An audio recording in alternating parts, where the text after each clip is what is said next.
Welcome friends to the camera.com channel. और आज का ये वीडियो है बेस्ट वीडियो कैमरास ऑफ 2022 के बारे में। ये बहुत ही यूनिक लिस्ट मैंने बनाई है क्योंकि इस लिस्ट में मैंने सिर्फ आपको उन कैमरास के नाम नहीं बताए हैं कि भैया जाओ वो कैमरे ले लो बहुत अच्छे, बल्कि मैंने उन कैमरों के भी नाम इंक्लूड करे हैं जिन्हें आपने नहीं परचेस करना है। इस पर्टिकुलर वीडियो में मैंने सिनेमाटोग्राफर, वीडियोग्राफर और कंटेंट क्रिएटर की रिक्वायरमेंट्स और उनकी बजट को ध्यान में रखा है और उसी हिसाब से इस लिस्ट की डिजाइन करी है। So I hope you like this list. और इस लिस्ट को पूरी तरह से देखोगे तो बहुत ही अच्छी तरीके से आपको समझ आ जाएगा कि किन किन कैमरों को आपने लेना है और किन कैमरे से थोड़ा सा आपको अपना डिस्टेंस मेंटेन रखना है 2022 में। So let's jump into the content, but before that as usual अगर आप नए हो do consider subscribing to our channel और ये वीडियो अच्छा लगे तो लाइक करना मत भूल जाना। We need your likes, we need your comments, क्योंकि भैया यही एक मेथड है जिसके थ्रू आप हमें हेल्प कर सकते हो। ठीक है, क्या क्या वो चीज़ें हैं जिन्हें हमें ध्यान में रखनी है before buying a video camera. So the first thing is of course the video quality. So after the video quality of the camera, the most important factor that I would suggest that you should consider before buying a video camera is of course the autofocusing performance of the camera while recording a video. यानी कि जब भी आपने camera खरीदना है, number एक priority video quality, number दो priority type of AF tracking the camera has, और सबसे थर्ड जो क्वालिटी है उतनी ज़्यादा इंपॉर्टेंट नहीं but it is important. The third is the range of lenses available for your videography purpose or cinematography purpose. तो ये तीन चीज़ तो आपने कैमरे के ऊपर ध्यान देनी है कि वीडियो क्वालिटी AF परफॉर्मेंस कैसी रहेगी, है नहीं है, AF है तो कितना अच्छा है, ट्रैकिंग कितनी अच्छी रहने वाली है, और आपकी ज़रूरतों के हिसाब से आपको किस तरह का AF बेस्ड कैमरा चाहिए। क्या आप AF सेक्रीफाइस कर सकते हो वीडियो क्वालिटी के लिए या वीडियो क्वालिटी सेक्रीफाइस कर सकते हो AF के लिए। प्रायोरिटी आपने किसे देनी है, अपने काम के हिसाब से आपने प्रायोरिटी चुननी है। तो ये सारी चीज़ों को ध्यान में रख के at the end you have to also consider the type of lenses available. आपकी बजट कितनी, उस बजट में आप कौन कौन सी लेंसेज खरीद सकते हो, ये सारी चीज़ें भी कंसीडर करनी। और अबव ऑल इन सारी चीज़ों को अगर हम राउंड अप करें तो यहाँ पर इम्पॉर्टेंट आ जाता है द प्राइस फैक्टर।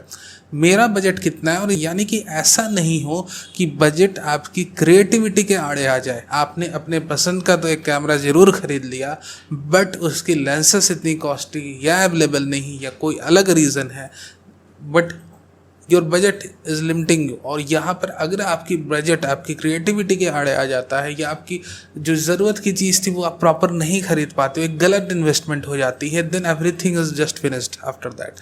तो आपने इन चार फैक्टर को बहुत अच्छी तरीके से पकड़ के रखना है, कॉन्शियसली डिसाइड करना है कि मुझे कौन सा कैमरा चाहिए। आपकी ज़रूरतों को जो चीज़ चाहिए, जो कैमरा चाहिए वो आप खरीदो। जो आपकी चाह है कि मुझे ऐसा कैमरा चाहिए, मुझे ये ब्रांडिंग पे जाना है, मुझे ये खरीदना है, उन चाहत पर मत जाओ, अपनी ज़रूरतों को देखो। ज़रूरतों के हिसाब से जो परफेक्ट कैमरा आपको लग रहा है, जो आप जिस चीज़ से जुड़े हुए, उस कैमरे को ख़रीदना बेहद मुनासिब रहेगा। सो हमने ये सारी बातें कर ली, अब हम चलते हैं अपने रिकमेंडेशन की तरफ कि आपने ये सारी चीज़ों को कंसिडर करना है before buying a video camera, and then you have to decide कि भैया ये सारी चीज़ें हमने इस थॉट प्रोसेस में अपने डाल ली है, अब हमें डिसाइड करना है कि कौन सा कैमरा खरीदना है।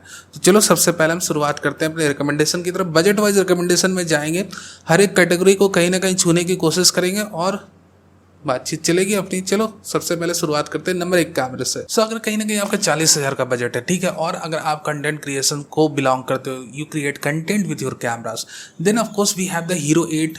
हीरो 8 30,000 में अवेलेबल है। मीडियम मोड पर थोड़ा सा इन्वेस्ट कर दो, ऑडियो क्वालिटी अच्छी आ जाएगी। लगभग hero 8 is a unnoticeable camera specifically for travel bloggers जो अनवांटेड आइज की अटेंशन नहीं चाहते while blogging, they should have this camera. So my recommendation is कि यहाँ पर हीरो 8 आपको एक तो इमेज स्टेबलाइजेशन की बहुत अच्छी सपोर्ट देगा, since they are using gyro based image stabilisation, और gyro based image stabilisation already आपकी आउटपुट में पंच्ड रहती है। So that's one of the most important and valuable thing. And the other thing is the unnoticeable size. इन दोनों चीज़ों को लेकर ही hero 8 travel bloggers के लिए एक हाईली रिकमेंडेड कैमरा बन जाता है। After that I have to recommend the DJI Pocket 2 creator kit. ये भी बहुत उम्दा ट्रैवलर्स का कैमरा बन सकता है। अगर आप ट्रैवल करते हो, कंटेंट क्रिएट करना चाहते हो, then of course you should buy DJI creator kit, क्योंकि इसमें ना सिर्फ आपको एक कैमरा मॉड्यूल, उसके साथ dedicated wireless microphone setup and all that, built in gimbal and all that stuff. So yeah, you can go with that camera too. ठीक है, ऐसा कुछ नहीं कि कोई भैया उसमें कोई खासकर बुराई है। और अगर आप क्रिएटर किट कॉम्बो ले रहा हूँ। आई एम अगेन रिपीटिंग कि भैया DJI में अगर आपको लेना है पॉकेट 2 तो क्रिएटर किट लेना है। ऐसा नहीं कि सिर्फ आपने गिम्बल और कैमरा वाला पार्ट ले लिया तो वीडियो को ऑडियो क्वालिटी उतनी सही नहीं आने वाली। सो लिटरली अगर आप ट्रैवल ब्लॉगर हो देन बहुत ज़्यादा इन्वेस्ट करने की ज़रूरत नहीं। हीरो 8 विथ मीडिया मोड और DJI का जो क्रिएटर कॉम्बो किट है, इसमें से कोई भी एक परचेस कर लो और अपनी व्लॉगिंग ट्रैवल व्लॉगिंग जर्नी की शुरुआत कर सकते हो ना। एट द सेम बजट 40,000 पे मेरे पास कई सारे क्वेश्चन आते हैं कि सर मैं क्या G7 ले लूँ, G7 सर क्या मैं G7 ले लूँ, अब बता दो मैं तो जाके ले लेता हूँ। तो जो मैंने 3 चीज़ों के बारे में बात करा है, the AF performance, the video quality and the ecosystem, तो यहाँ पर G7 की AF परफॉर्मेंस को लेकर थोड़ी सी इश्यू, जहाँ भी आप थोड़ी बहुत मूवमेंट के साथ कर रहे हो या जहाँ भी आपको थोड़ा बहुत अपने प्रोडक्ट्स को शोकेस करना है, so in that scenario my recommendation that you should have a camera with better AF system. ठीक है, G7 इतनी जल्दी AF नहीं करने वाला कि आपने कोई प्रोडक्ट को दिखाया प्रॉपरली AF कर लिया फिर बैक टू फेस। ठीक है, you have to understand this, that's why I am not recommending G7 to you. ठीक है, तो यहाँ पर AF परफॉर्मेंस थोड़ी स्लो स्लगी से कंट्रास्ट बेस्ड AF सिस्टम के साथ काम करने के लिए स्पेशल स्किल आपके पास होनी चाहिए जिससे कि आप उस कैमरे से अपने काम निकाल लो।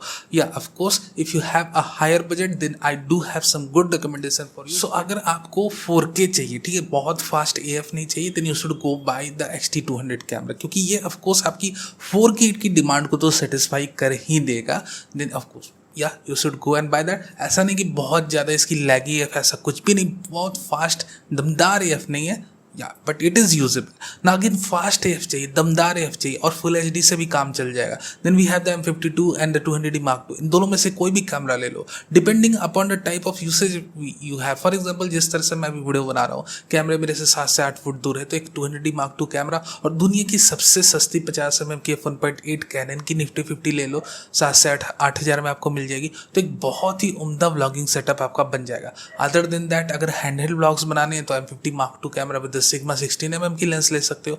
बट हाँ, अगर आपको ये बातें आप ध्यान से सुनो, अगर आपने फास्ट AF भी चाहिए, 4K भी चाहिए, तब तो भैया आपको इंतज़ार करना पड़ेगा। वो भी इंतज़ार किसका करना पड़ेगा? ZV-E10 कैमरा का और A6 फोटो कैमरा का।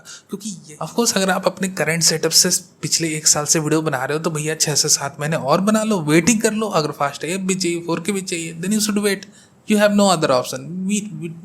We all have no other option. We have to sacrifice the AF performance if you want to have the 4K camera. We have to sacrifice the 4K if you want to have the Canon camera or a camera with a good AF. You have to understand this. 1 lakh की range की बात करते हैं, ठीक है, वही 80,000, 90,000, 1 लाख की range तक में बात करते हैं। Then we have the 90D camera. 90D camera के बारे में बड़ी क्वेश्चन आती है, भाई 90D कैमरा के बारे में मुझसे कुछ ना पूछो, जाके बस परचेस कर लो। ठीक है, अगर आपने परचेस करने का मन बना ही लिया है, मुझे 90D परचेस करना है, मुझे M6 Mark II camera purchase करना है, देन मुझसे क्वेश्चन पूछने की ज़रूरत ही नहीं।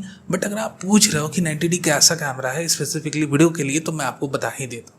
क्योंकि भैया 90D जो है वो कैनन का कैमरा है और यहाँ पर सबसे बड़ी इश्यू मुझे 90D को लेके लगती है कि ये ओवर सैम्पलिंग यूज़ नहीं कर रहा है। तो क्या यूज़ कर रहा है? आइदर पिक्सल बिनिंग यूज़ कर रहा है, लाइन स्किपिंग मेथड यूज़ कर रहा है। इन दोनों मेथड में से भले जो भी ये मेथड यूज़ कर रहा है, यानी कि 4K में आपको बहुत ज़्यादा डिटेल्स नहीं दिखने वाली। And that's why I always try to keep the 90D out of my recommendation, ये specifically in the video guides.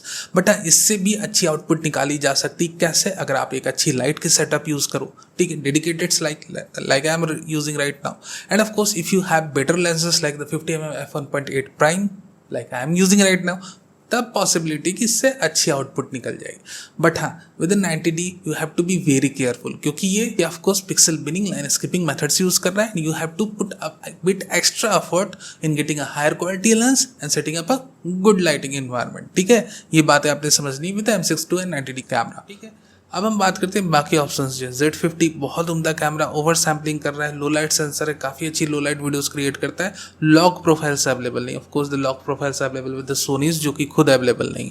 तो क्या you can have the Z50 for blogging, you can have the ZFC camera for blogging तो क्योंकि तो काफ़ी अच्छी वायरी angle बनाकर रखे हैं। XT3 ब्लॉगिंग के लिए तो मैं रिकमेंड नहीं करूँगा। फॉर सिनेमाटोग्राफर्स, मान लो उन्हें थोड़ी 10 बिट की आउटपुट की फीलिंग लेनी है, आप जा सकते हो XT3 के साथ। अगेन फ्यूजी के साथ अपना वही प्रॉब्लम एग्जिस्ट करता है AF ट्रैकिंग वाला।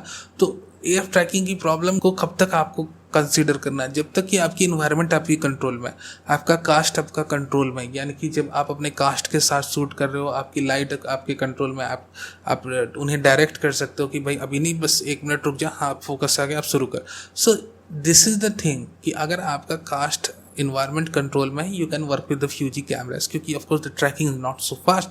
But if you are in wedding, जहाँ पर आपका कोई कास्ट क्रू कंट्रोल में रहता नहीं है और वहाँ पे बस आपने अपने गियर पे बहुत ज़्यादा भरोसा करना है, in that moment Fuji X-T3 will not going to help you that much. Better to have the Nikons.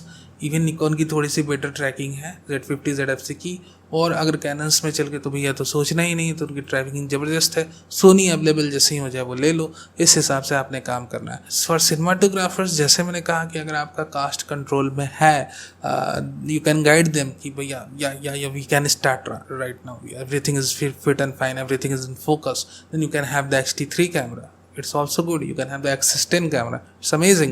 You can have these cameras. Now moving on to our budget, अब भी थोड़ा अपने बजट को अपलिफ्ट करते हैं. Of course, and then we have the Z5 camera. और Z5 camera of course it's not made for video purpose. Z5 की जो बनावट ही है वो फोटोग्राफी के लिए बनी हुई है.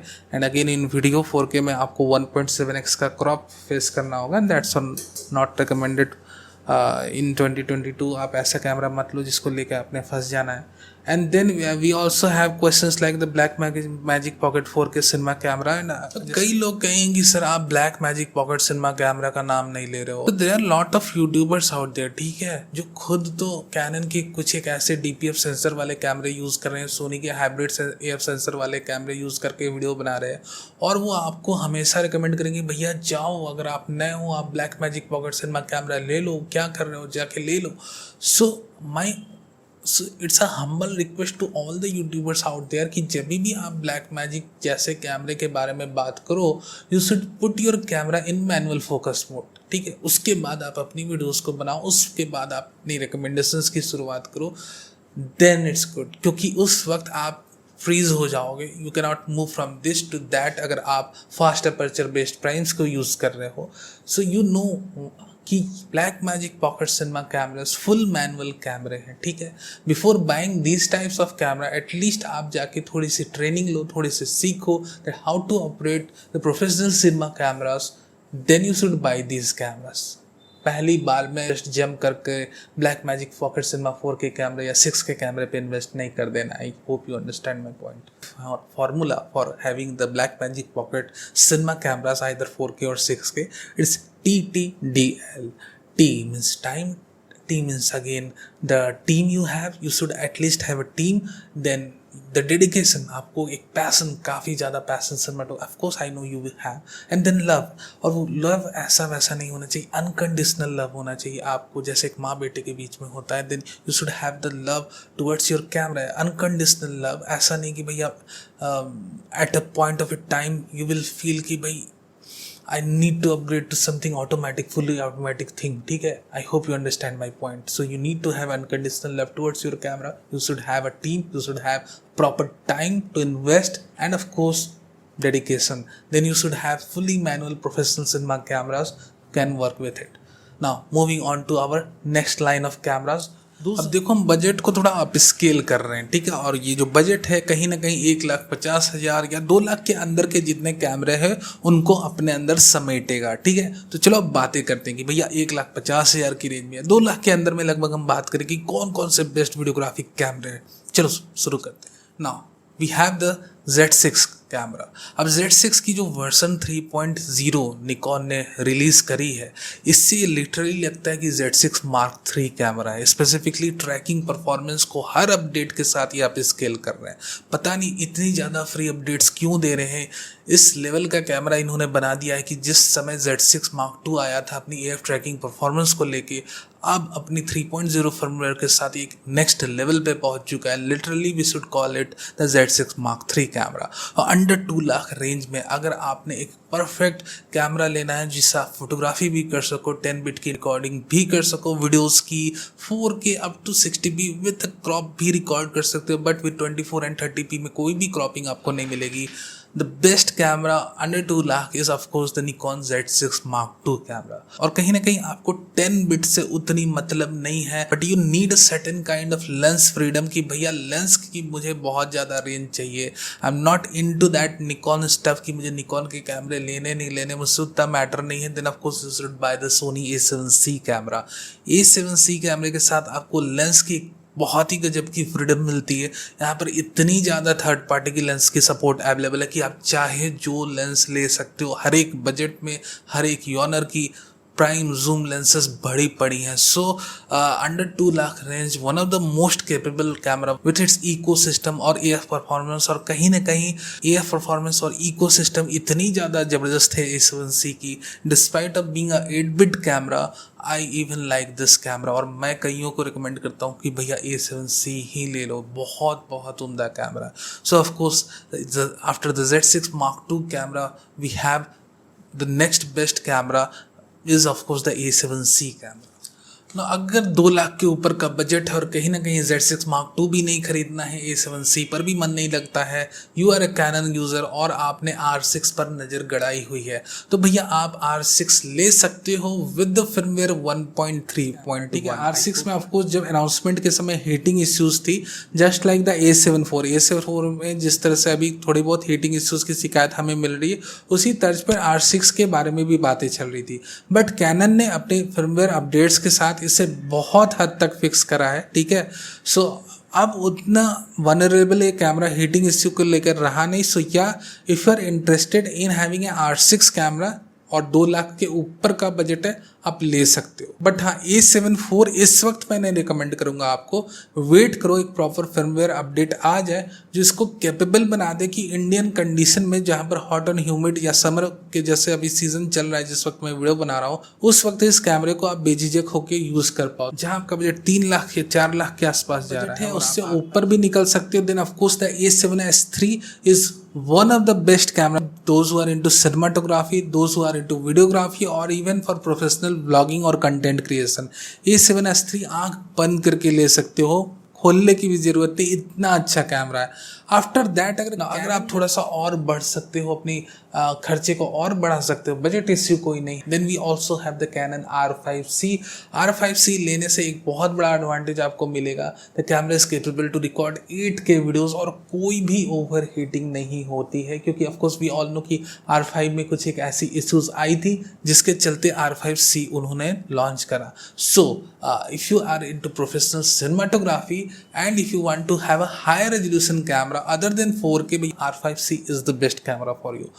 So for professional cinematography purpose we have these 2 camera. ठीक है, और बहुत ज़्यादा बजट है, then we have the list of professional cinema cameras जिसकी शुरुआत होती है सोनी की FX3 से और कैनन की C70 से। उतनी ऊपर तो भैया जाना नहीं, बट हाँ जितनी ज़रूरत थी उतनी मैंने यहाँ डिस्कशन कर दी। I hope you have the list, और इस लिस्ट में जितने भी कैमरे हैं और उनकी जो रिकमेंडेड लेंसेस है उन्हें मैं डिस्क्रिप्शन में डालने की कोशिश करूँगा। आई hope you like this video अच्छा लगा हो तो लाइक करना नहीं भूलना, नए हो तो सब्सक्राइब भी कर लो for future updates, live news and reviews. Thank you very very much for watching this video.